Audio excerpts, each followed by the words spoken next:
Valdosta State ties, which is the reason why we decided to give this podcast a try. You're tuning into the Inferno Laser Sports Show. It was a banger. I just love their fight. I mean, they never give up. If you know, you know. This is titled We Win Championships or You Get Out of Town. Yeah, that's right. RIP to Jack. He's not dead, but No place I'd rather be. Go Blazers. Got a full house in here, man. Let me work on my intros real quick. This was a sweep. Let me see if this was a sweep real quick. So much experience, so much potential, and they show up, they show out. You can't take the heat. What makes you think you can survive the Inferno? God, that's loud. oh my goodness. We have a new person doing the introduction today, huh? Yes, we do indeed. And I realized my headphones are too loud. It's all good, but hello guys. It's your boy Deontay Daniel. I'm one of the hosts for the Inferno. Yes, I'm doing the intro today. I usually don't do this, but hey, Jalen asked me if I wanted to do the intro, so I'm like, Yep. Hey, let's do something new. But yes, I'm your host Deontay, We're along innovating. with Jalen Scott and Austin Sellers. Ansley, she will be here later on. She has her meetings and everything. And we're also here with Wyndham. He's in the back. For Jose, let's go. He's over here taking pictures and everything. Hey, shout out Wyndham, man. But yeah, we got a lot of talk about today. Blazer athletics has definitely been busy. Mm-hmm. We're going to be talking about we're going to be doing rapid fire headlines. We're also going to be talking about the Red Hots and the cheerleaders. Hey, we got a lot to talk about that. Stay tuned for that, they man. had their nationals this past weekend. Also, we're going to be talking about the cross country, their recent meets and the results. Also, the women's and men's tennis. Women's and men's. I'm sorry. Women's and men's tennis. The GSC is coming up shortly for both tennis teams. Mm-hmm. And we're just going to be giving predictions as well. Baseball. Do we think they're really back? We're going to see. And softball, how we feel about them. Of course, baseball and softball, their tournaments are coming up soon in the next, month? Give or take, in a few weeks. Yeah, so we're going to be talking about that. But yeah, let's hop right into rapid fire.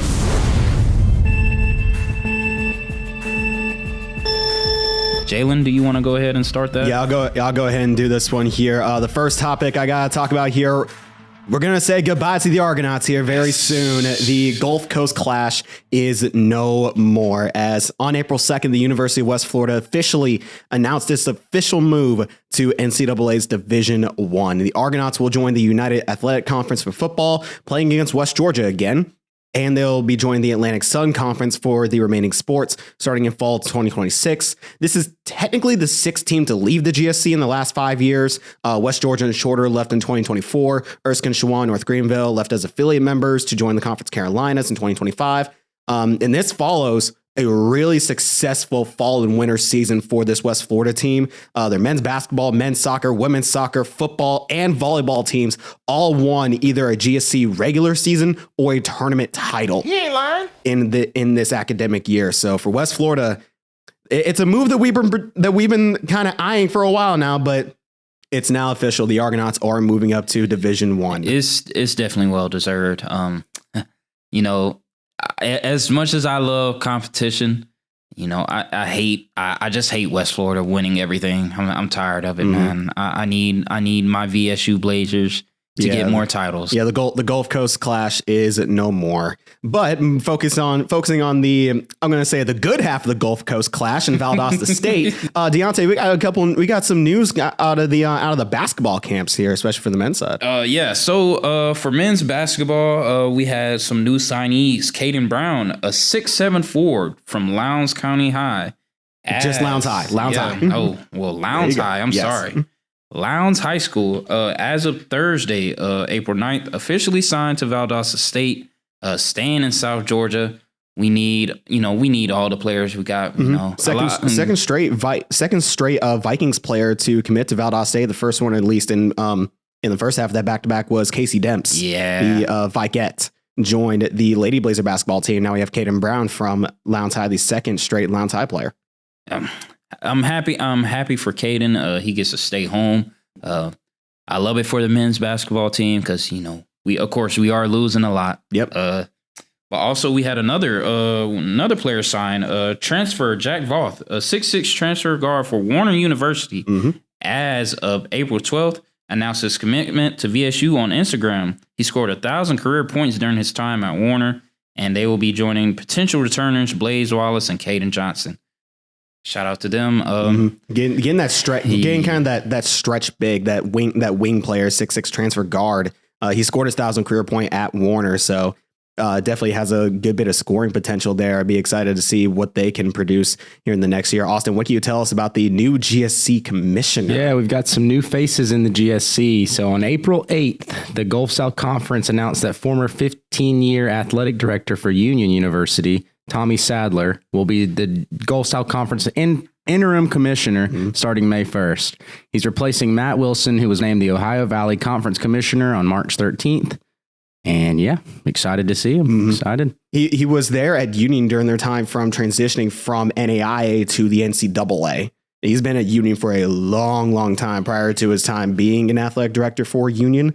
So again, he's only named the interim commissioner. They're still looking for a permanent one, but I mean, if Sadler does a good job there, he'll be sticking around for a while, especially for such a prestigious conference in the Gulf South Conference. I'll go ahead and keep on with this next one. Sticking with Gulf South Conference basketball, 2 huge moves in GSC men's basketball happened recently.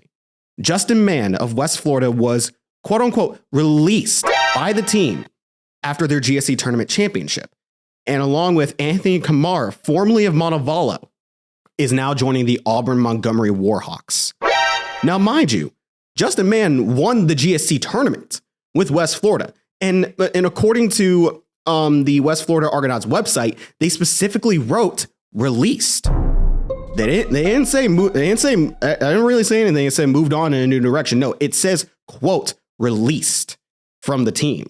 So I have no idea what could have happened there, but that's interesting to find. And again, Anthony Kamara, formerly of Montevallo, led his team to back-to-back South Region appearances. Yes, a really disappointing GSC tournament this past season, but now joining the Auburn Montgomery Warhawks, a team that finished dead last in the conference this year. So that's going to be insane to see. And kind of just sticking on basketball here, the Lady Blazer basketball team is hosting their youth basketball camp on June 1st to the 4th for rising 1st through 8th graders. For more information and to register, check out at VSU Lady Blazers on Instagram for the link in their bio and the QR code. Deontay, what can you tell us about women's soccer during their spring season so far? It played a Division I opponent, was it? Yeah, I think it was, on March 28th. The VSU women's Blazers soccer team, they faced Division I Jackson University in a exhibition match just for, their spring tune-up games to get prepared for the season upcoming. The game was scoreless. It was 0-0 until the final 5 minutes of the game where Jacksonville scored the game-winning goal, and they went on to win. It was a great match. I talked to Coach right after the game. He said, overall, I was pretty happy with the performance. It was a good challenge for us, something we can build on moving forward. Excuse me. He said he's very excited about the season as he is every year. And, go Blazers. I'm definitely excited for this soccer team.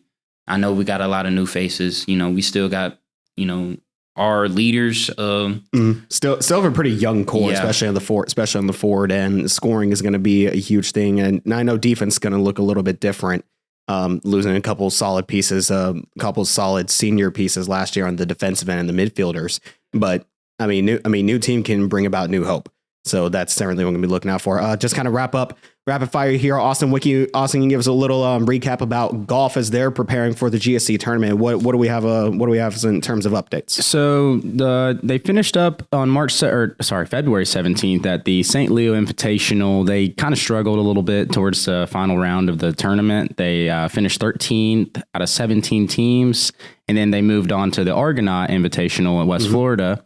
Where they finished 11th, and it's not bad. Golf's hard. You win, you find wins far and in between. It's a mental hard sport. It's hard to stay relevant. But other than that, they're just preparing to go to the GSC tournaments coming up this week. Yep. They'll be leaving. I think that's that's today, is it not? Let me check real quick. It is April 13th at the April time. 13th, okay. April 13th at the time that we are Gotcha. recording this. Perfect. Yeah, they start that coming up. Excited for that. I've got a few things. I talked to Adam Waller, one of our golfers. He said a few takeaways from the last couple of events is that they just need to focus on the next shot. They've been kind of getting in their head a little bit about each shot, and they need to just learn how to move on and grind and execute a little bit better. Yeah, it's a mental game. Remember we talked to him on Coach Purvis a couple weeks ago, and that was one of the things he emphasized, that golf is one of the most mentally strenuous sports that you can play, and I don't doubt that for a minute. 5, 6, 7, 8, red hot! 5, 6, 7, 8, Blazers! So now we're going to turn things on over to a pair of teams that represent Valdosta State, who really don't get as much love and appreciation as they should on the show, mainly because we just really haven't had a lot of time to talk about them. But the Red Hots and the cheer team competing at the 2026 National Cheerleading Association and National Dance Association Nationals competition, heading down to Daytona Beach, Florida this past Wednesday. And man, we've got quite a bit to talk about here. First, I'm going to talk about this cheerleading team who competed in the Intermediate All-Girl Division II competition. Last year, VSU placed fourth with a score of 93.2755. And this year, this cheer team placed third in the prelims with the same raw score. Second place Texas A&M International, but a 0.25 point deduction dropped VSU to number 3. But then in the finals, VSU got in the winner's circle, placing third, less than a point away from second place Texas A&M International, and Oklahoma Baptist won it all with a 96.96 score, in which Coach Hagan talked afterwards and said that the girls have worked so hard and are continuing to rebuild the legacy that is Valdosta State cheerleading. We are extremely proud of what they put on the floor this weekend. To be in the winner's circle is such a big competitive division is an honor, in which it especially is, considering third place is the program's best finish since its runner-up bid in 2021. So massive shout out and congratulations to our cheer team getting back in the winner's circle for the first time since 2021. Love what you guys are putting on for the football team, for the football games, the basketball games. You come out the soccer and volleyball every now and then.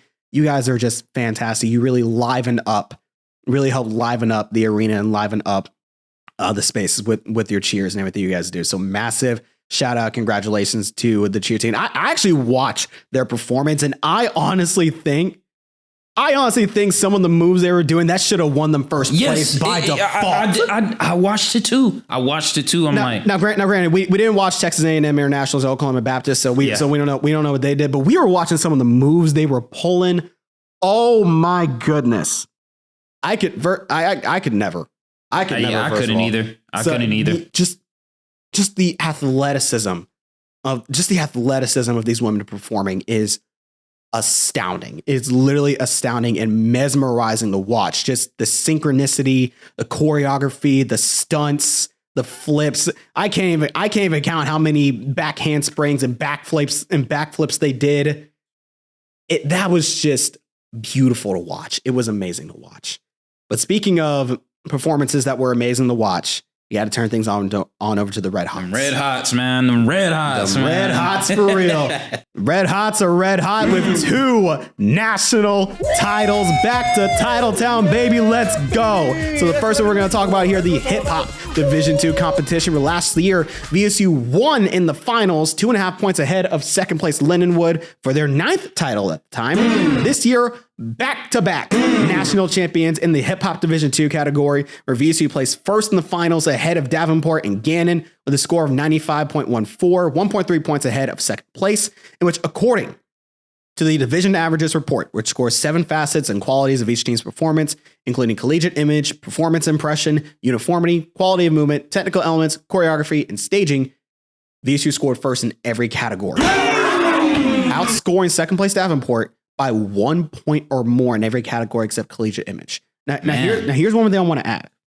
The margins, like you can see here on the scores, they have margins that can come down to, was it a 10,000, hundreds of thousands of a point. You ain't lying. 4 decimal places out, they put out these scores. So realistically, the difference between a team winning or losing can come down to literally 0.0 .0001 of a point. So to see that, so winning anything by a single point is huge in the grand scheme of things.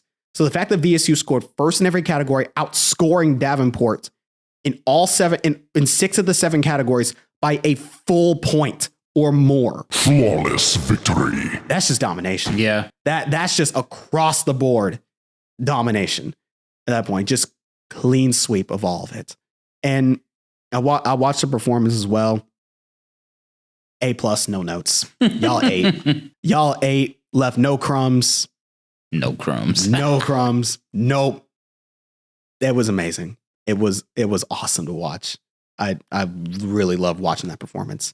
And then in the Jazz Division 2 competition last year, VSU placed 4th in this competition behind Lindenwood. This year, national champions. Once again, VSU placed first in the finals with a final event score of 94.7429, 0.6 points ahead of Davenport. Again, 0.6, only 0.6 points ahead of Davenport. And that one, Davenport, I guess, would score 94.1. VSU scored 94.7. That's how close these margins can be. VSU placed second in the prelims, actually, behind Davenport. And just in case anyone's curious, or if you haven't watched the performance, their performance was to Bottom of the River by Delta Ray, in case anyone was curious. And according to that division averages report, in the finals, VSU scored first in every category, except technical elements and choreography, by margins of 0.1 to 0.02 of a point to Davenport. So 2 more national titles coming to Titletown. 2 of them won by the Red Hots. And this is the first time in program history that the Red Hots dance team have won both the jazz and hip hop titles in the same year. Wow. Because they've won them individually. They've won them individually for, I want to say, like the past, probably since 2016, I want to say. So basically, they've competed in both competitions, but it only ever came away with one or the other, either the hip hop title or the jazz title. This year, they took both. And now we have 11 We got titles. 11. We're like that. We're just like that. They're just like that. Coach Fields, the Red Hot squad, y'all, there are not enough words for me to properly describe how much y'all mean to the game day experience and how much y'all matter. Yeah. And regardless of what anybody will say about collegiate dance, how it's so underrated, or how it's this, that, and the third, or put any sort of negative connotation on it, dude, we take pride in that. Yeah. Because especially as a dancer myself, watching them perform legitimately inspires me.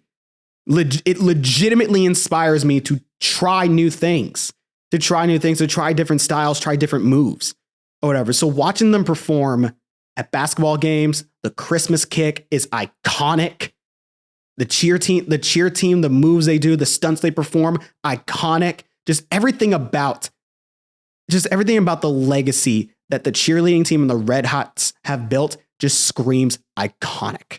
And now that VSU has 11 national titles for collegiate dance, just breaking that 10 title threshold, just cemented this team as one of the best collegiate dance teams in the entire nation. No matter division, no matter what, I believe they cemented themselves as one of the best in all of America. D1, D2, D3, NAIA, JUCO, doesn't matter. They're up there. They're up there because they're like that. So I just want to say, for our cheerleading teams, congratulations on placing third and getting back in the winner circle, in which I have extreme high hopes for y'all. The next year, it'll probably be y'all back at that first place. Yes, sir. Winning that title again. For the Red Hots, y'all are so incredibly appreciated on this podcast and appreciated by Blazer Nation. We sincerely want y'all to know that. Most definitely, y'all get 12 and 13 next year. Oh yeah, 12 and 13. 12 and 13. I don't have a doubt. And I have no doubts that you guys are going to continue to pop off, show out, and win some more, because that just seems to be what y'all do. We're Titletown. I mean, it's Titletown for a reason. Titletown for a reason. On your marks. So now we're going to turn things on over to the track 4 cross country at the Running Elements Classic, where our VSU track teams competed in Daytona Beach, Florida for their third meet this season. Going over real quick the main results for the men's side. In the 5,000 meter, Nick Waddell setting another PR, coming in at 9th place, coming in at 15:31.42. At the 1,500 meter race, 2 Blazers, Tashia Bass and Jake Wilkerson, set new PRs. Wilkerson ran a 4:04.54, placing 27th. Bass clocked in 4:07.27, coming in at 29th. Caleb Tilford ran a 4:13 and placed 43rd, while Mason Brown clocked in at 4:26.25 with a 64th place finish. And then going on to the 800 meter, Bass, Brown, Tilford, and Wilkerson each ran new PRs. Wilkerson coming in at 30th, a minute 57 for him. Bass coming in 8 places behind. Came in at 38th, a minute 59.08. Tilford, literally, if I can do my math here, about 0.48 seconds. Yeah. But that was 0.48 seconds later. But still enough of a distance between 38th and 41st place. Tilford came in at 1:59.52, and then Brown came in 2:04.06 at 65th. So just PRs all over the place for the men's side. But speaking of PRs all over the place, got to take a look at the women's results as well. As at the 1,500 meter, Emma Burnett, she ran a new PR, clocking in at 4:59.33, clocking in at 23rd place. Samantha Savanon Rios clocked in at 5:05.14, coming in at 30th place, and Atlanta Lofton ran a 5:41.54, coming in at 65th, along with Alyssa Humans coming in at 6 minutes, 0.4 seconds at 70th place. Turning things on over to the 800 meter, Burnett and Humans tally new PRs, coming in at 2:27.08 at 26th place and 2:44.36 at 56th place, respectively. Atlanta Lofton ran herself a 2:45.08, coming in at 58th place. So the our track teams, because they run cross country in the fall, they run track in the spring, but all long distance events. So their upcoming schedule, they will have the Berry Field Day Invitational at Rome, Georgia from April 10th to 11th, and then the Winthrop Invitational at Rock Hill, South Carolina from April 17th to 18th.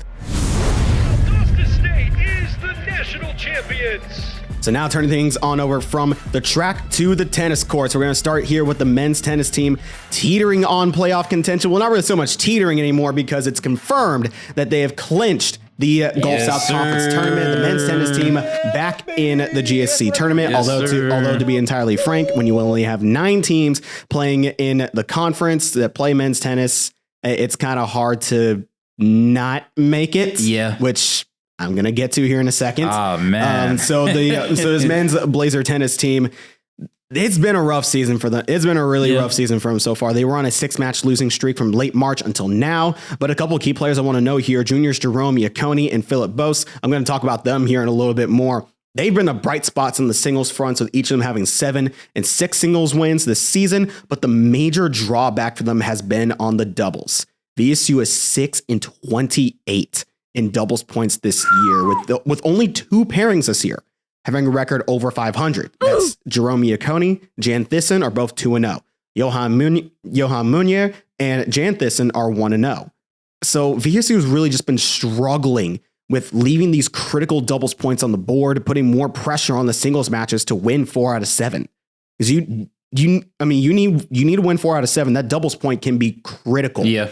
To you winning it. If you can win that doubles point, you're up 1-0. You go up 1-0, and then there's a little bit less pressure on your singles guys, because then you can drop a singles match or 2 if you win the doubles and still come out with a 4-2, 4-3, or 4-1 victory. But in this case, if you're dropping that singles point, then take exactly what I said and invert it, and now you're on the bad end of it.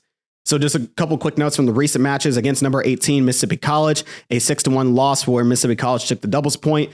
Iacone won the only singles point for VSU. Bose and Pietro Casticola had to retire in their singles matches, paving the way for a Choctaw victory. Then against West Florida, 7-0 sweep. Their top-ranked doubles pair, Sebastian Rondon and Diego During, clinched a doubles point, with VSU unable to field a third doubles team. Keep a note on that, on how many forfeits that the Blazers had to give up in these next couple of matches due to unavailable Blazers. As a matter of fact, I wrote it here as well. The Blazers had 4 players unavailable for that match against West Florida. Philip Bose, Pietro Cassiola, Julian Tateau, and Jan Thyssen. Literally half the team were unavailable for that game. And so they were unable to play a number 5 or a number 6 singles. So West Florida already had a 3-0 lead by that point. So unfortunately, that just kind of ends up the way it does. And then against West Alabama, only 1 point taken away from that game as well. Against number 16 in the nation, West Alabama took a forfeit in the number 3 doubles and the number 6 singles, putting West Alabama up to nothing. Pietro Cassiola, returning after his non-appearance against the Argonauts, scored VSU's only point in the number 5 singles against West Alabama's Teetering Kikuchi. Johan Muñe and Jerome Iaconi pushed their match to 3 sets, but both of them fell. And then here came the game. Here came the match to break the scoreless, to break the winning, to break the losing streak. I just went through my entire vocabulary of things to describe this, and I finally got it down. There we go. A 4-3 win over Christian Brothers, where the Blazers had to battle back from being down 2-0 due to, again, forfeits. They had to forfeit the number 3 doubles and had to forfeit the number 6 singles. So that's already down 2 points to complete the reverse sweep against CBU. Mind you, CBU, they won one of their singles match to go at 3-0. Then VSU won 4 straight. Was this Emil Deporte, Wilson Igbenova, Jerome Iaconi, Pietro Cassiola, all won their singles matches, clinching the W and the reverse sweep. In which, by the way, Christian Brothers, how do you do it? Hey, salute the Christian Brothers. How? Yeah, How? Yeah, You need 1. I remember 1 win. It's crazy. We talked about this a few weeks ago when we were helping Chandler and Maurice with their Cotstone project, and you brought out the note, and I'm like, you just need 1. That you just need 1. And I'm going to pull this up as well. I have I don't know. No, I didn't put the GSC standings in this one. But again, like I said earlier, there are only 9 teams that play men's tennis in the Gulf South Conference. 8 of them make the GSC tournament. You need 1 win to make it in. And they made it in last year with 1 win. Now they got 0. Bruh. Look, this is not a diss to Christian Brothers. This podcast does not represent the athletic departments. These are just my opinions. But I don't know if people from Christian Brothers are looking at this. I doubt they are. But I'm sorry, Christian Brothers, y'all suck at literally everything. It's going to get better. I hope it gets better for y'all. I legitimately hope it gets better for y'all because this is rough. This is brutal. So coming up for this men's tennis team, they have their final regular season match against Lynn University at home on April 17th at 2 p.m. And then at the GSC tournament, they'll likely face off against West Alabama once again, who's currently the number 3 seed in Tuscaloosa, Alabama this year on April 23rd. The Blazers currently holding number 6 spot in the GSC. That's likely where they're going to stay, bar any overall season record shenanigans, whatever. I don't know. But now we're going to turn things on over from the men's side to the women's side. This Lady Blazer tennis team has been fantastic. They have been great this year. Maybe not so much to the degree of so on fire like we've been used to from all of our sports, like winning 15, 16 games. But no, the fact that this team is on the verge right now of likely holding a top 4 seed, the first time they've done that since 2024, and the 4th time in the last 10 seasons. They're 9-7 on the year, 5-3 in conference play, 1 game ahead of Lee, which should clinch the Blazers that number 4 seed as conference play is over. You only play every team once. Yeah. So right now, again, VSU has that 5-3 conference record, that 1 game over Lee to put him at the number 4 seed. And I really got to rave about this one here. Stellar singles for the 7 Lady Blazers have a singles record over 500 this year. Ivana Castillo Hurtado, she's 9-6. Charlie Faye, she's 10-6 this year. Malika Prokic, she's 8-7. Ina Arnautovic, she's 6-6. But the doubles has really been where this Lady Blazer tennis team has taken off. As of today, as of this day of recording, VSU holds the 3rd best doubles winning percentage in the GSC. It's hovering around 688, or around that 700 mark. And this is led by duos of Kitty Nemeth and Carmel Vial going 9-3, and Ivana Castillo Hurtado and Charlie Faye going 9-2. So we have 2 doubles pairings we have 2 doubles pairings that are a combined 18-5. Nice on the year. So winning doubles points seems to just be second nature. Yeah. For this team so far. And one thing I want to note here, we're running a little sidebar. The Sunshine State Conference in women's tennis is so ridiculously stacked, it's not even funny. Because as of April 9th, 9 of the Sunshine State Conference's 10 teams are in the top 50.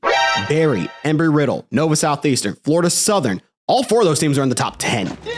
Rollins, Lynn, Eckerd, Tampa, St. Leo rounds it off. And I'm sorry, were you going to say something? No. I got you. I was going to say, it's crazy because we play Lynn on Friday. We do play Lynn on Friday, and we play Tampa on Saturday.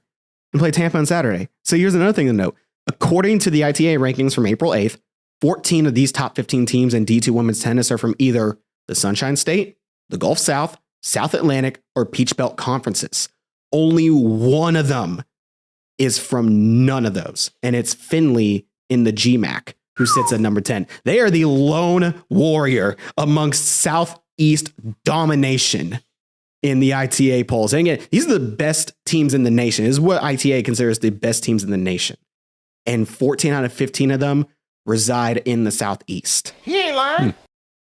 But have you guys actually ever thought about it? Have you guys actually ever thought about that? How just dominant tennis is here in the Southeast? No, I've never thought about that ever. Did not know tennis. I did not know the Southeast was running tennis like that. I know we had a good golf scene, but I didn't think that the tennis scene was equally as good. As I've heard when I first came here, spring of 24.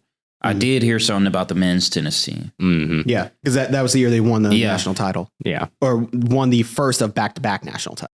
And then that's when I'm like, okay, I guess I might have to start going. Mm-hmm. And so this semester was when I really started to go to tennis matches. I'm like, yep.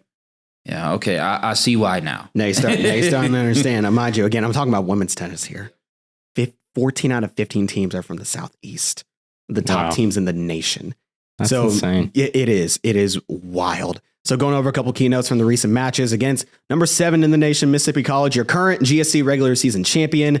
Unfortunately, 7-0 clean sweep. VSU was close to winning the doubles point, but they dropped doubles 1 and 3 by 2 and 1 games respectively. Then Mississippi College just swept the singles matches. Against West Florida, the current number 2 team in the nation, lost that one 5-2, where VSU won the doubles points with Kitty Nemeth and Carmel Vile, who again are now 9-2, by the way, winning the number 3 doubles. VSU dropped the number 1 doubles match, and then Castillo Hurtado and Faye clinched the number 2 doubles 7-6. So VSU had that 1-0 lead heading into the singles, and it all kind of went downhill where West Florida won 4 straight to win the day with West Florida's number 5 ranked in the nation, Carlota Verdu, defeating VSU's number 74 ranked Lena Becks in 2 sets, and only Kitty Nemeth won her singles match, but it was after West Florida clinched the 4th point, so it was pretty much mute. Then against West Alabama, the number 4 team in the nation, 7-0 sweep. I don't really think there's much more I can add to that. Lead there. Oh my goodness. Yeah. And then against Christian Brothers, 7-0 sweep. But in the good way. This time, as VSU snapped a 3-game losing streak, where VSU held a 2-0 advantage via Castillo Hurtado and Faye winning 6-0 in the number 2 doubles, plus a forfeit from CBU in the doubles as well, and along with another forfeit due to no number 6 singles player that Christian Brothers could field. So VSU is going to that one already up 2-0. Then 3 Blazers shut out the opposing Bucks. Faye, Arnautovic, and Nemeth didn't allow a single game. Hey, man. 6-0. Shout out CBU, man. Just, giving us free wins, man. And here's another thing I want to note as well. That pairing of Castillo Hurtado and Faye have won 4 straight. They've won 4 straight doubles matches. And Nemeth has also won 4 straight singles matches. Hey. So these Lady Blazers are heating up when they need to right now. They are really heating up. And again, RIP CBU. This is back-to-back years they've won no conference. Free wins, man. Free wins. It just ends up like that. So the question I want to pose here, I don't know how well you guys will be able to read this, but if you look at the outline, I put in last year's South Region rankings before we went to the South Region. So based on that, will VSU's weaker overall and regional record hold the Blazers back from qualifying from the South region? Now, mind you, the Sunshine State, the Gulf South, and the SIAC champions all make it automatically. And with how stacked the Sunshine State Conference is this year, I could see them clinching 4 spots out of 7 or potentially 8. So what can VSU do to make it to the South region for the first time since 2017? I'll go ahead and give my take on this, and I'll hand it off to you guys. they need to win the tournament. Yeah. VSU absolutely has to win the tournament. Second round exit or second round performance is not going to work. Not even a runner-up, I think, could save them. I don't even think a runner-up appearance can save them from making the South region, because what I think is going to happen is 4 spots are going to go to the SSC, 2 spots to the GSC, the champion and the best overall record. Then the best overall record out of the remaining teams. So kind of like a Montevallo men's basketball situation where they made to the South region despite being a first round exit because they had one of the best records in the nation. And then the SIAC will have 1 spot. So that's my take from it. The women's tennis team has to win the GSC. So does that, which will likely mean having to face Mississippi College again. But if this season has proven anything to me, it's that anything could happen. So that's my take on it. What's your guys' opinion? Oh yeah, I mean I agree with you as well. They really have to win the GSC. The GSC is definitely stacked in women's tennis. Like I said, we talked about it from the keynotes. Losing 7-0 to Mississippi College, 7-0 to West Alabama, 5-2 to West Florida. And those are your top 3 seeds right now. And mind you, those are the top 10 teams in the country for tennis. Yeah. That's not say VSU was in a slouch either. We were number 17 in the nation heading into that one. And it's going to be hard because you have tough competition. But I mean, I agree with you. Really, anything can happen. I definitely have hope from this women's team. They showed a lot of promise. They showed a lot of grit this season, and it's been a long season. And it's going to be hard, but it's going to be rough. It's going to be some rough seas. So again, if that means facing the Choctaws again, maybe this time we get round 2, things might turn a corner. Yeah, absolutely. Things might definitely turn a corner there. Austin, do you have anything to add on to that, or are you good? I just agree. I agree with you guys. I don't know too much about tennis, but looking at these teams, man, you look at Barry, who's 17-0. You look at Tuskegee. Remember that's last year's. Oh, I'm sorry. Okay. I was wondering. I was like, because Barry's not okay. Anyways, either way, face Mississippi College. Like I said, it's like David and Goliath. A giant can always be slain. It doesn't matter. Hey, they're 20-0 at the time of recording this. How about VSU make it 20? How about VSU make it 20-1? I agree. I would love to see that. So their upcoming schedule for this women's tennis team: they'll face off against Lynn University on Friday, April 17th at home at 2 p.m. This episode may or may not be out by that time. I don't know. Depends on when I get this out. Then they'll face off against Tampa on Saturday, April 18th at home at 11 a.m. to wrap up the regular season. And then they'll head into the GSC tournament quarterfinal, likely facing off against Lee University at Tuscaloosa, Alabama on April 23rd. You'll more than likely see me at Friday and Saturday's matches because, yeah, man, I have to film. So yeah, you'll definitely catch me. Yeah, there's gonna be a lot going on this weekend, which actually we're gonna get to here. Yeah. Just a quick reminder: you're tuning into the Valdosta State Sports Podcast by the students about the Blazers for Blazer Nation. Spring is going, but for this Blazer baseball team, still kind of a tough team to gauge, at least at the time of this recording. Austin, you go and take the lead on this one. What do we know about this Blazer baseball team? So VSU at the time of this recording is 14-25. Some would look at that and be like, that's a bad record. But then at the same time, you could argue that we've had some good wins in between as well. Actually, I want to make a quick correction. I did mistype that. They're actually 14-27. 14-27. 14-27, 10 even and 17 better. in conference. Even better. My apologies. That one's on me. No, it's fine.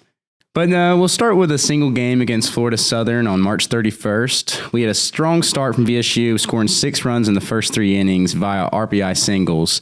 Florida Southern countered with a 4-run fourth inning, while VSU managed to only gain 1 running in the last 6 innings. Florida Southern's Mikey Scott hit 2 solo home runs in this game, and 3 Blazers went a combined 0-12 in this game. Matt Keller, Charlie Banks, and Luke Flading.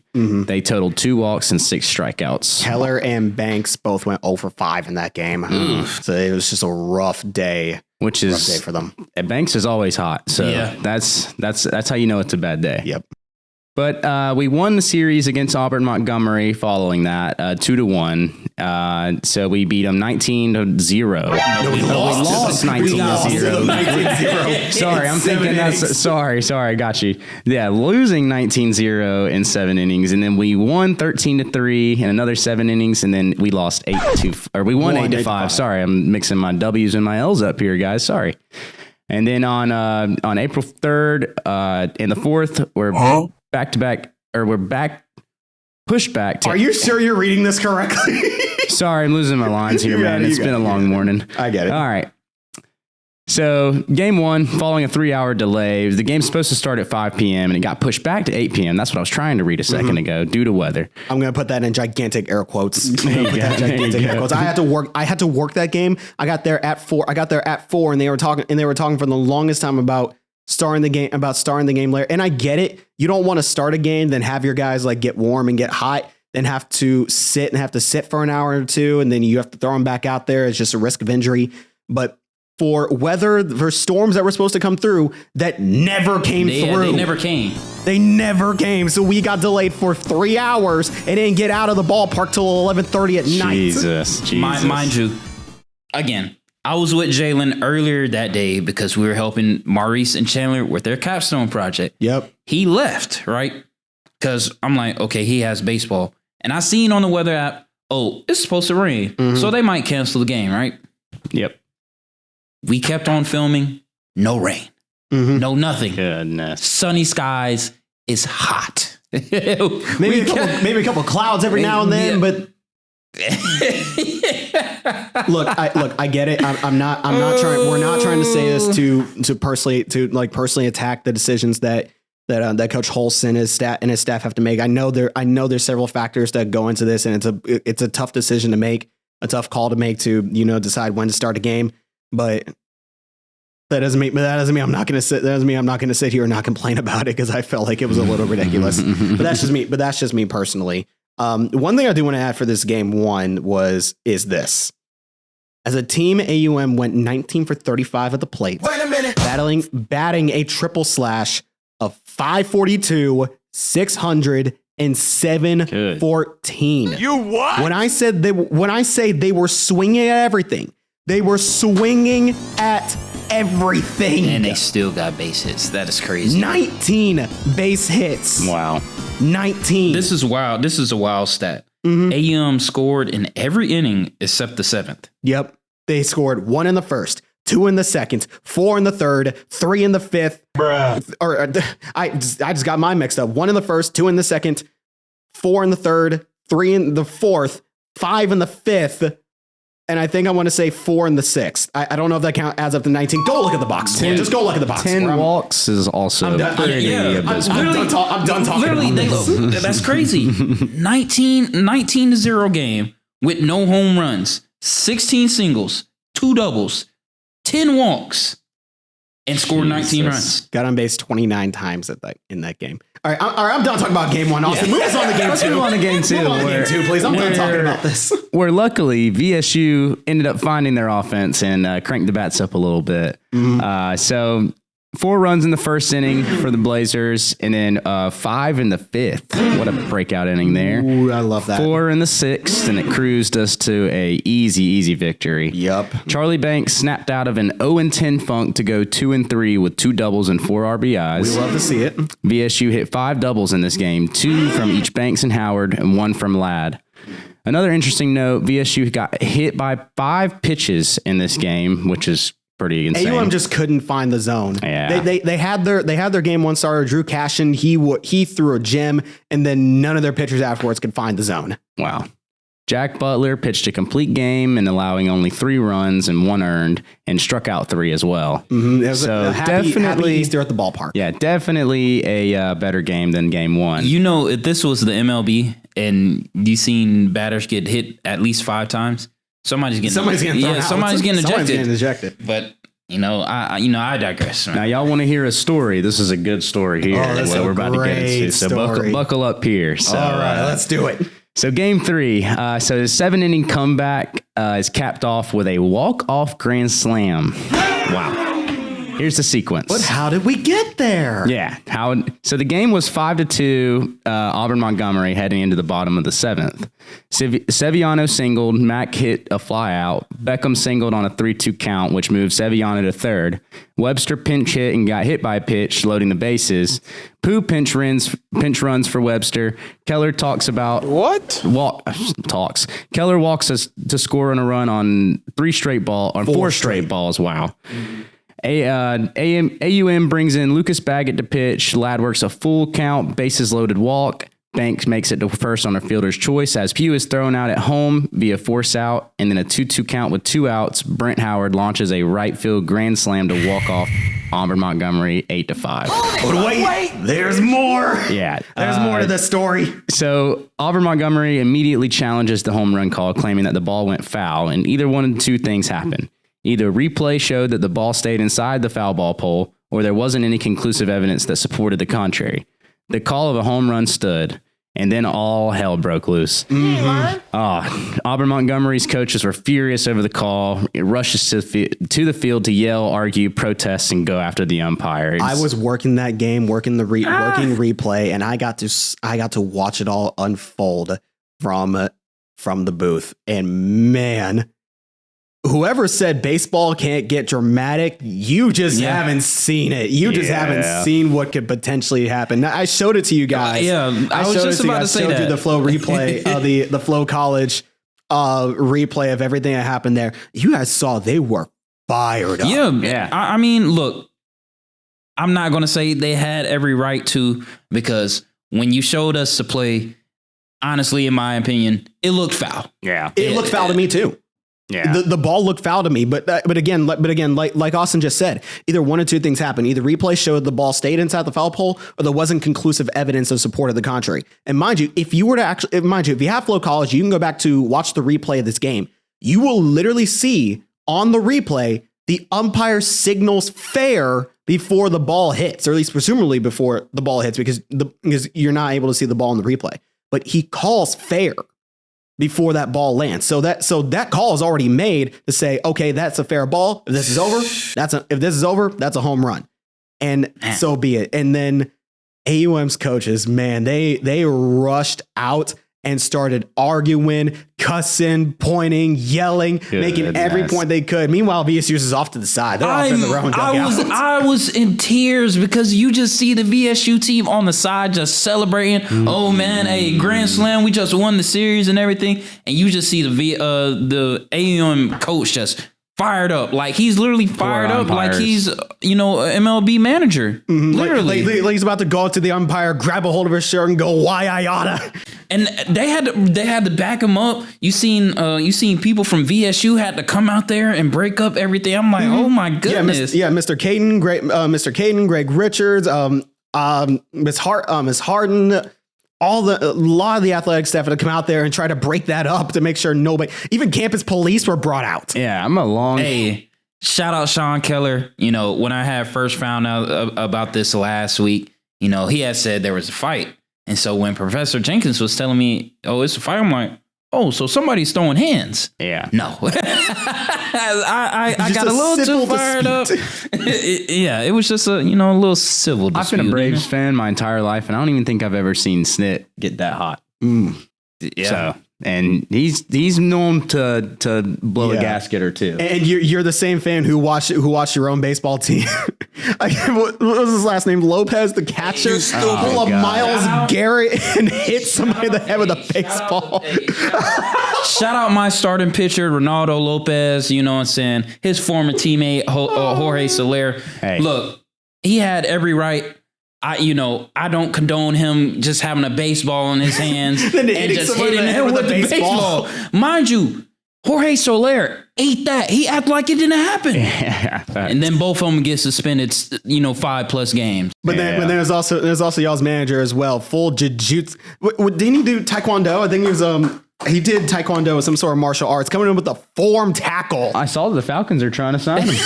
They probably should. Hey, shout out the Atlanta Falcons, man. I like I said in my plan for the draft, y'all trade down, y'all go ahead and draft y'all linebacker. But Walt Walt Weiss, I love you, You got a to homegrown death. talent. You in your 60s, but we can still use you, to be an NFL linebacker. Because hey, you tackled a 6'3" baseball player better than some linebackers in the NFL. That was pure form tackle. All right. Now we're done going off in that tangent. Let's continue on here. So moving on to arguably the best outcome in this entire list here. Highlight of the season so far. So single game versus number 2 in the nation, Tampa. We win 8-7 on the road on April 7th. So VSU started sluggish through the first 5 innings, where they found themselves down 7-3 thanks to 4 run scoring doubles from Tampa. So the Tampa showed up, and they showed up to play. VSU woke up in the 7th inning finally, after scoring 5 runs via Brent Howard RBI double and a Ryan Strachan 3-run home run and a Jason Mack RBI single. Yep. VSU's Hunter Ward would finish the contest by shutting out Tampa for 3 straight innings, allowing 2 hits and striking out 5. Wow. On 41 pitches to exact VSU's revenge for game 1. That's the kind of game you need. That's the kind of game you need sometimes. Yep. And I'm going to get to this again. You mentioned specifically playing them on the road. This is the reigning national champion, number 2 in the nation. In their house. At their place. And you beat them 8-7 coming off a wild Auburn Montgomery series. Just by the way, one more thing I got to know about the AUM series, not a single one of those games ended in 9 innings. Yeah. All 3 of those games ended in 7. Wow. Now, granted, game 3, that's the second game of a doubleheader. So of course that's 7. But the other 2 games were by run rule. Wow. Not a single game in that series went 9 innings. Look, I want to shout out the VSU baseball team, because they definitely got into a run, winning 3 straight games, including beating the number 2 team in the country, the defending national champions for Division II baseball. Yep. I mean, like I said, a lot of people don't do that. No. Yeah, but then things kind of took a sour turn. Yeah. So moving on to the next series, lost 0-3 to St. Leo, or to Lee. I'm sorry, not Lee, not St. Leo, Lee University. So we lost the first game 8-2. We lost the second game 11-5, and lost the last game 11-6. Game 1, Lee pounced on VSU early, scoring 5 runs in the first 3 innings. 2 runs from VSU in the 4th via Ryan Strachan, RBI double, and a Charlie Banks fielder's choice. The Blazers were shut out for the rest of the game, while Lee tallied 18 base hits. Wow. Lee's Evan Bloomer pitched a complete game, allowing 5 hits, 2 earned runs, 1 walk, and threw 8 Ks on 104 pitches. Oh my goodness. That's the MLB stat line. Yeah, that's the MLB stat line. Have a day, kid. And then game 2 is another 15-plus hit performance given up by VSU. Lee homered twice in this game, 1 in the 2nd and 1 in the 7th. The Flames put up 3 or more runs in the 3rd, 5th, and 7th innings, while VSU didn't score until the 6th. Despite the Blazers scoring in each of the last 4 innings, it wasn't enough to overcome Lee's 11 runs. So, yeah, we got it. Rough. Yeah, rough here. Rough around the edges. That's all right. I mean, these are learning experiences, As they need to be sometimes. Yeah. The Flames stacked, the game 3, the Flames stacked the runs early, putting up 6 in the first 3 innings via RBI double, and 3 RBI triple, and 2 RBI singles. Both teams traded home runs in the 4th with Marco Sevillano and Cody Turner. 2 more Flames home runs, both 2-run homers in the 5th, put the game out of reach for VSU. Here's one more thing. Here's one more thing I want to add here.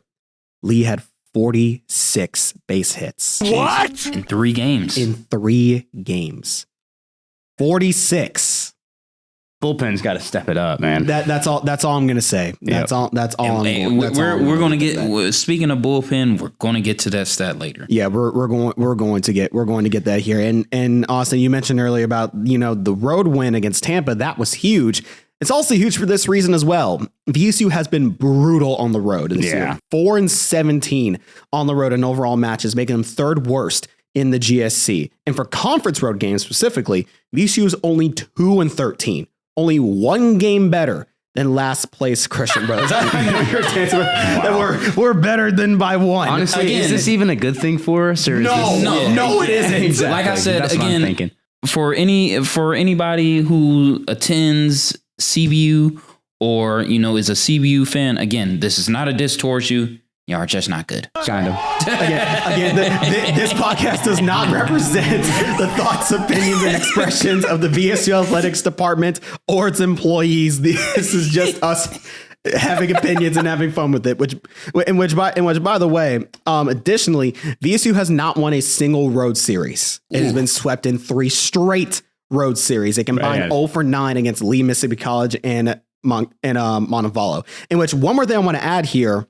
Speaking of playing on the road, I sent this to you guys yesterday where I did the calculations. I did the math of the total combined road records between all of our sports. This is including baseball, men's basketball, football, men's tennis, women's basketball, women's soccer, softball, women's tennis, and volleyball. We are a combined 35, 70, and 2 for a win percentage of 330. Out of 107 road tests, all of those sports have combined for 35 wins. That is nasty work. That is ridiculous work. Ridiculous. Yeah, that's pretty pathetic. That's brutal. Again, that's the only thing I can call that is brutal. I didn't know, when you had sent that, I did not know it was that bad for all sports. Because look, we've been on the podcast and I've been, my goodness. I was talking about the men's and women's basketball team on how bad they were on the road this season. I did not know. You can imagine how it was for me. Yeah. Going on the road and calling those games. Yeah. But I did not know for all sports it was that bad for. Oh, yeah.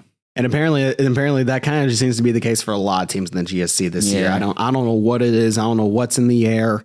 Or anything like that. But to go ahead and just kind of skip ahead a little bit here to the GSC standings. Looking at the current standings we have so far, VSU is sitting at that number 9 spot right now. We're 2 games back behind Alabama Huntsville, who, mind you, we beat Alabama Huntsville earlier in the series, but we're still 2 games behind them. And Union is a game back behind us. Union is a game back behind us, which, by the way, we lost that series earlier in the year. So. And also, just looking at the GSC as well, look at that top 5 of the teams that clinched the GSC tournament. You got West Alabama, 20-win team. You got West Alabama, 20-win squad. Lee, 18-win squad. Trevecca, 18-win. West Florida, 17-win. Mississippi College, 17-win squad. All in the GSC. And then there's VSU all the way down there at the number 9 spot with 10 and 17 on the year. So the question I want to pose here is, with those games, especially those games against Tampa and that series against AUM, what can VSU do to continue building momentum from those games? How can they avoid those being flashes in the pan? And can the Blazers really hang with the top dogs of the conference to put themselves back in the GSC tournament? Again, they're 2 games behind Huntsville right now, so they're out of a playoff spot. What do they need to do with these last couple of games coming up to put themselves back in the GSC tournament? Go ahead. You got it. I mean, as of today, we're looking at the stats for this VSU baseball team. Last in batting average with 252, OBP 370, slugging 368, walks 185, team ERA 7.88. Well, actually, here's something about the walks. 185 walks. That's actually 4th in the GSC. So that's the amount of times we've walked. Yeah. Not that our pitchers have given up walks. So we're patient at the plate. Yeah. But it is turned into a bad batting average of 252. Team ERA 7.88. Yeah, that's rough. It's no reason for y'all to have almost a 8-point ERA. I never knew that was a thing. I didn't know. Yeah. And look, I don't want this, but we talked about it. The bullpen and the pitching in general just has to get better. It does. We can't give up all these runs and base hits. Again, we talked about it. Lee had 46 base hits in a 3-game series. Yeah. Yep. But the thing is that our K per 9 is pretty good. Yep. We're averaging about 8.5 strikeouts per 9. So if we're getting the strikeouts, then what? That's kind of the big question, especially when we have a whip at 2. Yeah. We're averaging 8.5 strikeouts per 9, but we have a whip at 1.96. So that's still, you're still averaging a walk or a hit nearly 2 every inning. Yeah. That's allowing near 18 base runners per inning. So I don't know this. So I don't know if this also comes down to defense as well. I don't know if this potentially comes down to a defensive issue as well, being able to consistently make plays, which if it is, then, then it's quite obvious that that's got to change. But we also got to stop guys from getting on base. Yeah, I think that I think it's not, it doesn't fall as much on the defense as far as it falls on just the bullpen itself. I believe that if you as a bullpen collectively, if you throw strikes, people are either going to put the bat on the ball, or people are going to be swing and miss. Right. So if you're all over the place, I think it boils down to we just need to focus on throwing more strikes, because the walks ridiculous, the whip ridiculous. Yep. We can't keep loading these people up with runners on base, because unlike us, people can actually score with runners in scoring position. Unfortunately, yeah. So that's I was gonna say that because again, we only averaged 5 runs a game. And worst case scenario, you throw a strike, he puts the bat on the ball. We have great defensive players. Give them a chance to make a play. You know what I mean? It's all about that. I think we're trying to get them to chase too much outside the zone, and I think they're just smarter than what we think we are at the plate. I think we just got to be smarter and execute better. So we'll go ahead and wrap it up. Go ahead and wrap baseball up here. We have the single game against Georgia Southwestern in Americus, Georgia. That has since passed on April 14th. And we have the single game with Georgia College State University. That will also be passed as well. Have the final home series against Christian Brothers on April 17th and 18th. So this weekend, which is going to be senior day. That's on April 18th, that's going to be senior day. So that doubleheader. They have the single game against Embry-Riddle on April 21st. And then another Goliath situation here against West Florida, the final regular season series on April 24th and April 25th, before we come up to the GSC tournament in Chocoloca Park in Mississippi from what a name. That is indeed a name. From May 1st to May 5th. Hopefully by that point, VSU will put themselves back in the GSC tournament contention. So that being said, as we're going to turn things on over to softball, Austin, I know you have to go ahead and go. So I'll go ahead and take over softball while you get your stuff prepared. So Going back, it is gone off the scoreboard. Turn things on over to softball. To this point, the softball team has had a rough March, especially on the road. I talked about road records again, in which, by the way, one thing I want to add to that is the softball team actually, ironically, has one of the better road records out of all of our teams right now. They have the most road wins. Wow. Having 7 road wins this season, which granted it. I mean, that's kind of skewed as well. That's a little bit skewed as well for the fact that, they play significantly more games than everybody else. So take that as you will. But series wins have been hard to come by, as the Blazers have dropped 4 straight conference series against some tough competition. They're teetering on the edge of GSC playoff contention and are potentially on track to finish the season with a record under 500 for the first time. So, actually, you know what, Deontay, I'm going to go ahead and give you a question here. What year was the last time that VSU softball had a record under 500? You can't look at the sheet. It's too late because I'm already. Crap. Yeah, I didn't think about it's that. It's already too late because I didn't think about that. Crap. Are you actually, Austin? You didn't see it. What's your guess? My guess would be. Oh, I turned your mic off. That's fine. My guess is going to be. I don't know. I don't know what number to give you. Okay, fantastic. Great. So the last time that VSU softball had a record under 500 was 2005. So in nearly 20 years, in which they went 26 and 40 overall. His guess gonna be 2003. So he's about 2 years off. So close enough. So right now, VSU is currently 19 and 21 overall, 11 and 13 in conference play. They're 8th in the GSC, 3 games ahead of Lee. So they have a comfortable gap between them and Lee University, who we'll get to in a minute. But first, we're going to talk about the series against Auburn Montgomery. Number 5 in the nation, Auburn Montgomery. Lost the series 1-2, lost 3-8, won 9-1, then lost 5-12. So in game 1, a 5-run 5th inning from AUM, along with pitcher Reese Colley, who's 17-1 on the year, by the way. Shut out VSU in the last 3 innings, securing the AUM victory. Charlotte Phillips and Kalen Cook tallied solo home runs in the first and second for a 2-1 lead after 3 innings. And then again, after that, Reese Colley said, no more. She literally said, no more runs for you. Moving on to game 2 now, a surprising run rule victory where VSU struck diamond on offense. Chloe Eichelberger. I'm going to say her name. Go ahead and keep a counter of how many times I say her name through this segment. She went 2 for 2, 2 home runs and 5 RBIs, including a 4th inning 3-run blast. Carly Bogart tallied a home run of her own in the second. A 2 RBI single from Charlotte Phillips helped as well. And then Gigi Portanova secured the win, pitching a 5-inning, 2-hit, 1 earned run allowed, 2 walks, 2 strikeouts, getting 12 flyouts on 81 pitches. Yeah, I was at that 9-1 win. It was crazy. You talked about Gigi. Gigi pitched a gem. Yeah. Chloe, man. I remember in the first inning, Saylor had walked and then hit the 2-run homer. I'm like, oh, okay. So it's going to be one of these games. It's going to be one of these games. And they just kept pouring on runs. And then later on, that's when Saylor hit. It was really a triple. Right. But they counted it as a double. And then that's when they just ended the game. I'm like, oh man. So yeah, I had posted on my IG notes. I was like, okay, so this VSU softball team is like that. Like Gigi was going crazy. I like the enthusiasm and energy that they had in the dugout. I ended up catching a softball, but I ended up having to give it back, sadly.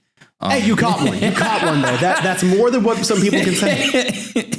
But yeah, like I said, the energy from the VSU softball team was crazy. AUM, their energy was, I like their energy as well, even though they did lose that game. Right. But that's that game.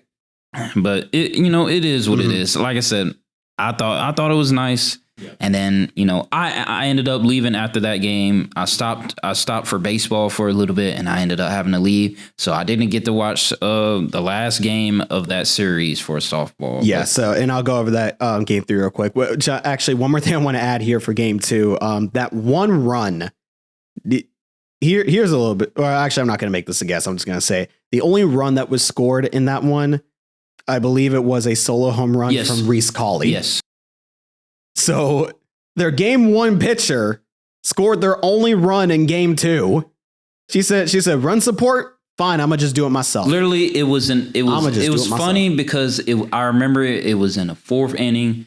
That one run, I was like, okay, cool. That's fine. Next thing you know, we go up to bat and my goodness, Chloe again. We'll keep talking about it here in a minute. I got to move on to game 3. AUM shifted the script of their hitting, tallying 16 base hits and only 1 double, by the way, led by Chloe Baines. She went 4 for 4, 2 RBIs and 3 stolen bases. She was terrorizing the base paths in that game. And AUM scored in every inning except the first. A 3-run home run from AUM's Olivia Watkins broke the 3-3 tie wide open.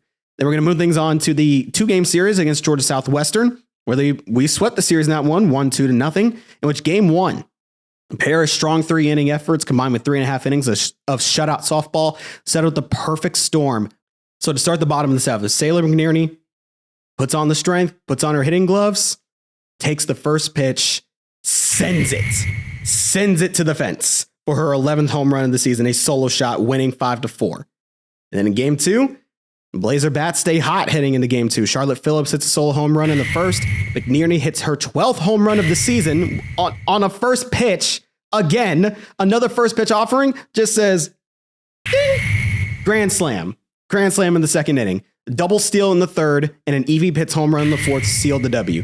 Gigi Portanova once again put on another great performance, going 5 innings, allowing 1 earned run on 5 hits and throwing 4 strikeouts and no walks on 69 pitches. Nice. That's all I got to say to that. And then we can move on to this series against Lee, where we lost 2-1, lost game 1 3-5, won game 2 4-2, and lost game 3 3-4. So make that two losses by 2 or fewer runs. If you listen back to the last episode, you'll know exactly what I'm talking about. So in game 1, Lee scored in the first 3 straight innings, while it took VSU until the 5th inning to get a run home, which, by the way, Lee scored all their runs in that game via the long ball. A 2-run homer in the first and solo shots in the 2nd, 3rd, and 5th innings. Evie Pitts tried responding with her own in the 5th, plus a weird sequence which led to a score on an E8, but wasn't enough for VSU to win. Then in game 2, VSU VSU got shut out through the first 3 innings, but responded loudly with the 2 RBI double from Rachel Lee, along with the RBI double from Chloe Eichelberger, once again, plus a Maddie Van Allen RBI single in the 7th. Alyssa Valid gets her first win of the year, pitching a complete game, allowing 2 earned runs on 6 hits, 3 walks, and 5 strikeouts on 123 pitches. Wait a minute. 123. I know her arm, her rotator cuff were screaming after that game. Because my shoulder hurts just saying that. Yep. 123 pitches. But hey, whatever it takes to get that win, that's her first win of the year as well. So to get your first win of the year and pitching a complete game. a complete game, 2 earned runs, 6 hits allowed, 3 walks, 5 strikeouts, 123 pitches. I know that arm is screaming, but got to do what you got to do sometimes. If it was me, I'll probably, after that game, I'll go on the dugout and I'll just lay there. I'm done. It's like, I'm done. I'll just lay there. I'm done. Shoulders cooked. My shoulder's cooked.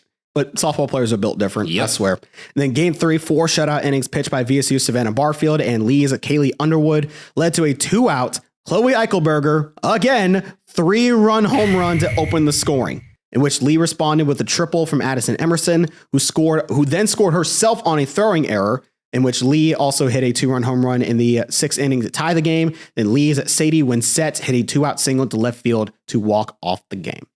So here's a couple of key stats and trends that I want to talk about here.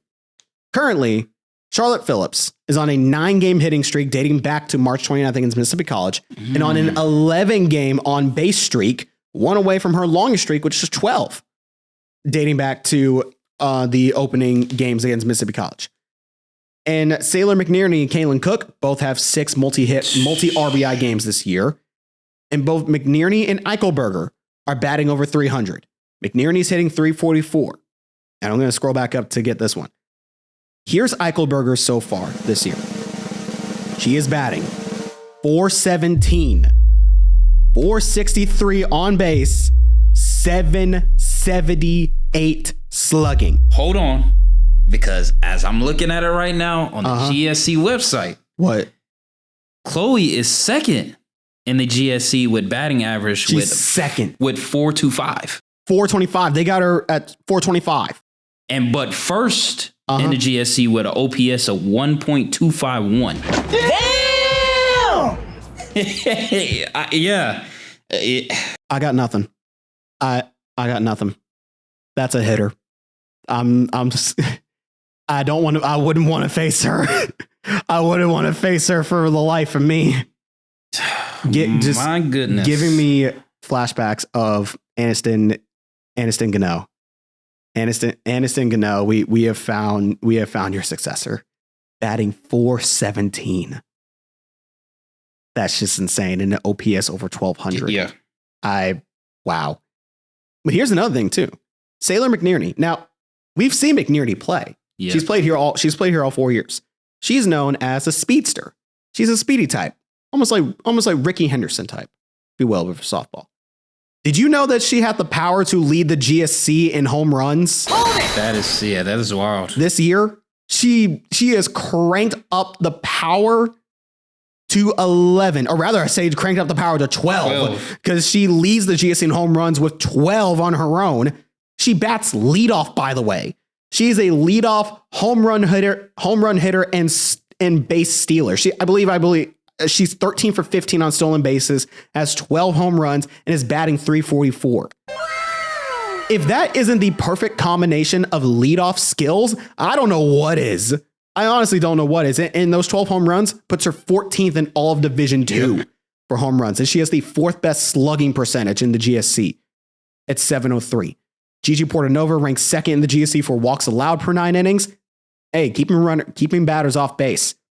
Portanova knows how to do it best. And she's only a freshman too. Yes. Oh my God. That's fantastic to hear. That's legitimately fantastic to have a freshman pitcher coming in and saying, you may get a hit off of me, but you ain't walking.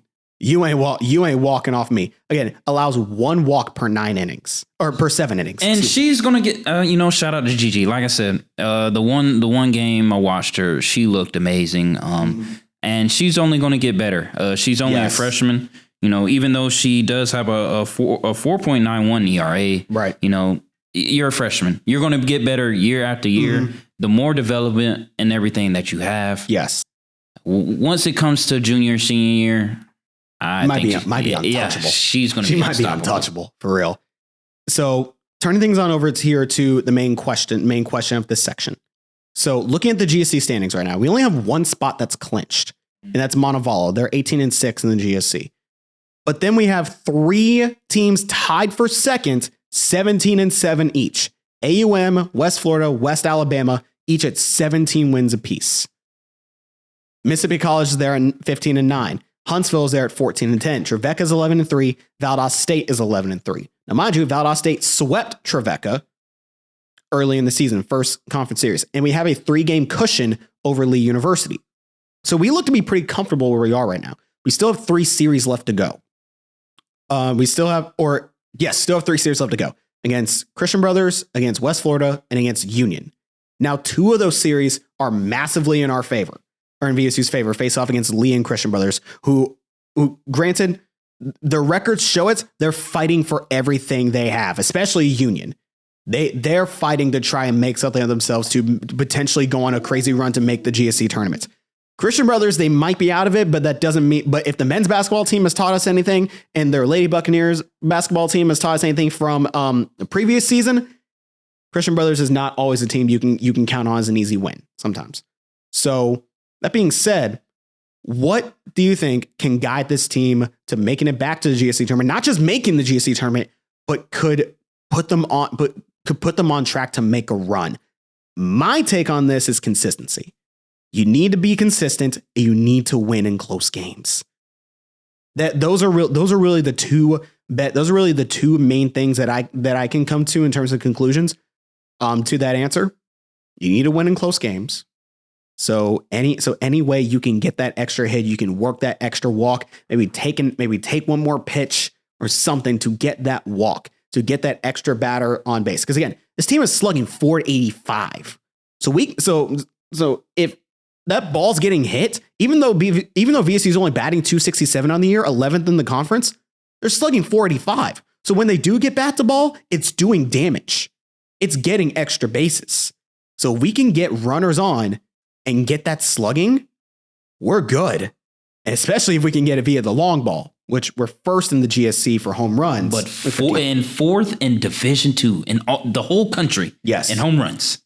That's wild. And what comes with that as well is pitching's got to be able to lock things down. You got to be able to lock down innings. Currently, we are 10th in the GSC in strikeouts per 9 or strikeouts per 7 with 3.64 strikeouts. Now, granted, softball is a game where you don't always need to rely on strikeouts to get outs. You can rely on them for flyouts and groundouts.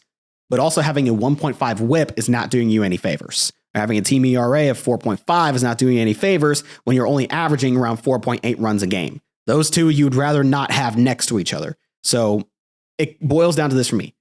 Pitching has to be able to lock down innings. Batting and offense have to get runners on.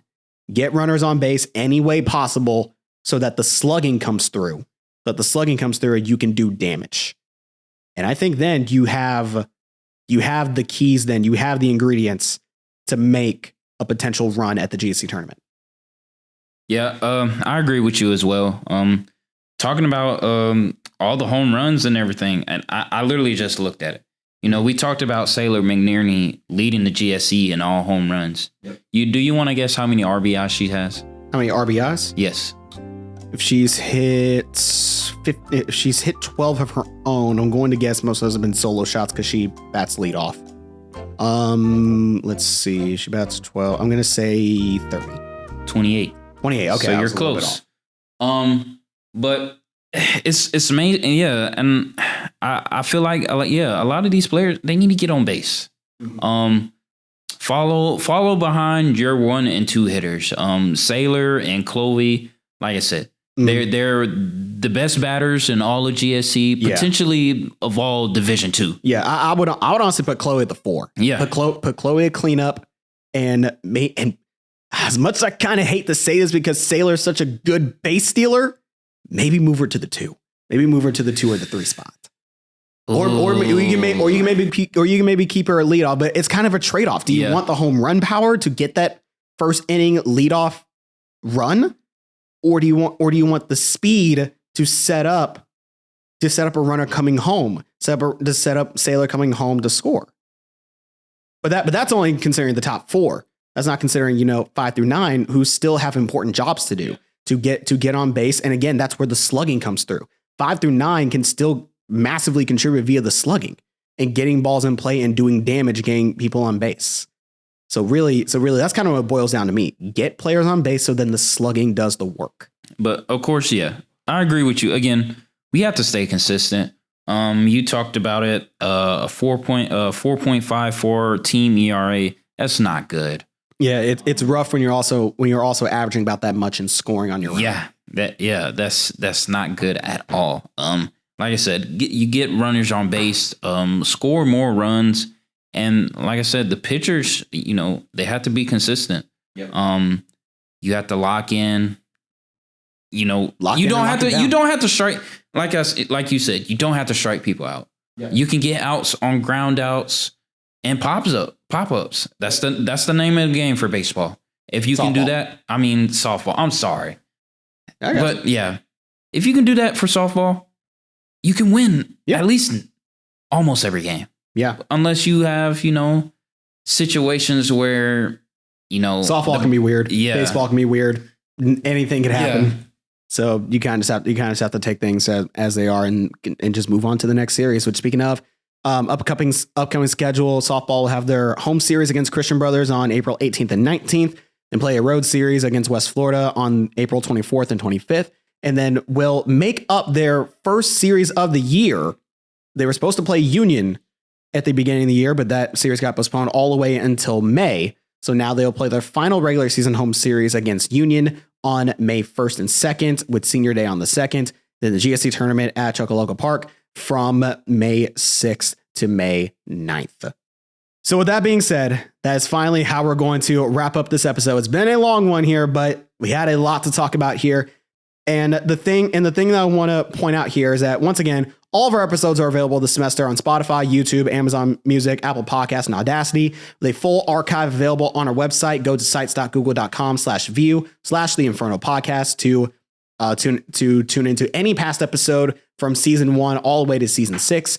But just for the future of this, for the last episode coming up, we want you guys to know to stay tuned for any potential extra embers to come out, because we're going to take a bit of a 2-week break this time instead of a 1-week break between episodes, because finals week is approaching. So we've got a lot to worry about. I've got 5 projects on my ledger to worry about, and one of the big ones being, not only my capstone project, but then eventually everything I'm planning for the season 6 finale, because I want that to be a super special episode. Bring on a couple special guests. We got something cooking up for y'all. We are cooking. We are certainly cooking for the season 6 finale, which will come out, which I'm projecting to come out at the end of the semester, maybe by graduation. I don't know if I'll be able to get it by then, or maybe the week after. But just so that everyone knows, this will be the last main episode until the season finale. Until then, stay tuned on Instagram at The Inferno Podcast for any extra embers that may come out. So just keep your eyes out open for that. And again, if you miss us, then go to the archive. If you miss us, then go to the archive. Listen to all of our previous episodes then to prepare you for the amazing season 6 finale that's going to be coming up here. So, for Austin Sellers, Ansley DeCenzo, Deontay Daniel, I'm Jalen Scott. Thank you all so much for tuning in to this episode of The Inferno, a Valdosta State sports show. See y'all. In which, in that case, if you can't take the heat, what makes you think you can survive the Inferno? And hey, Craig, say something to the people. Bye, Felicia.